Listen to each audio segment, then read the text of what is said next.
नमस्कार, मैं हूं दिबांजलि मोइत्रा। बीजेपी की प्रवक्ता रही नुपुर शर्मा ने पैगंबर मोहम्मद पर जो कुछ भी बातें कही थी, उसके खिलाफ अरब देशों में जबरदस्त गुस्सा देखा जा रहा। ये गुस्सा इस कदर है कि कतर से लेकर इंडोनेशिया, लीबिया जैसे तमाम देशों ने जहां भारत के खिलाफ आवाजें उठानी शुरू कर दी, तो वहीं भारतीय उत्पादों का भी जबरदस्त विरोध हो रहा।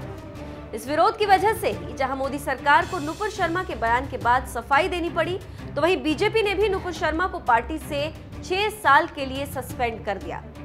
इन सबके बीच सबसे बड़ी बात यह है कि अरब देशों में हो रहे भारत के जबरदस्त विरोध से भारत में रह रहे तमाम लोग बेहद खुश नजर आ रहे हैं। और हैरानी की बात नहीं है कि इसमें कांग्रेस जैसी देश की सबसे पुरानी पार्टी भी शामिल है, जो खाड़ी देशों में हो रहे विरोध पर खुश नजर आ रही।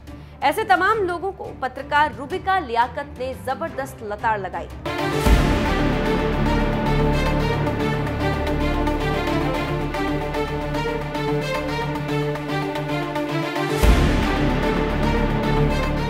नुपुर शर्मा के बयान के बाद अरब देशों ने भारत का विरोध करना शुरू किया, तो भारत में एक तबका मानो इस विरोध से बेहद खुश नजर आ रहा था। शायद यही वजह है कि जैसे ही अरब देशों में भारत का विरोध शुरू हुआ, कांग्रेस युवा मोर्चा के अध्यक्ष श्रीनिवास बीवी लग गए अपने काम पर।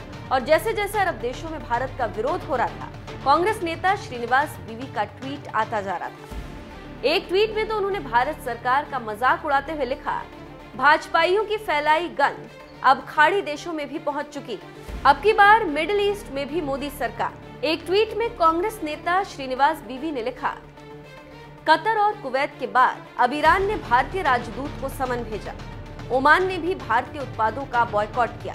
देश की मिट्टी कूटने में भाजपाइयों ने कोई कसर नहीं छोड़ी।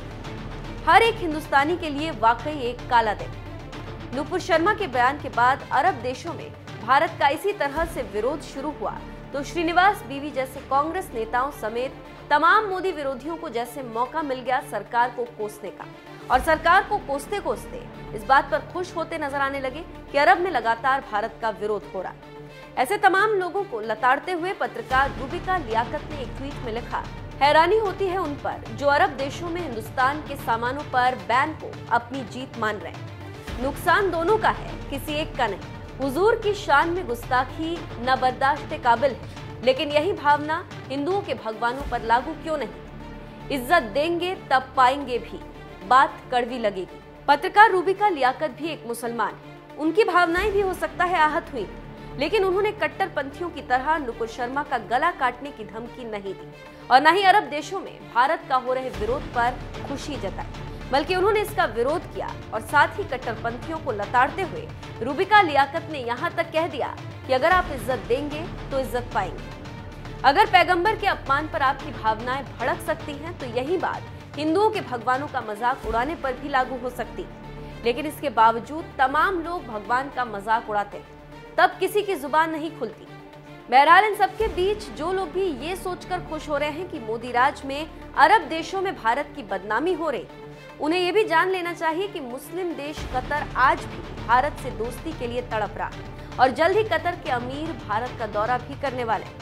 ऐसे में अरब देशों में हो रहे भारत के विरोध पर खुश होने वाले अभी से अपनी छाती पीटना शुरू कर दें। और हाँ, जो बात पत्रकार रूबिका लियाकत ने कट्टरपंथी मुसलमानों के लिए कही है, वो भी याद रखिए कि इज्जत देंगे तभी इज्जत पाएंगे।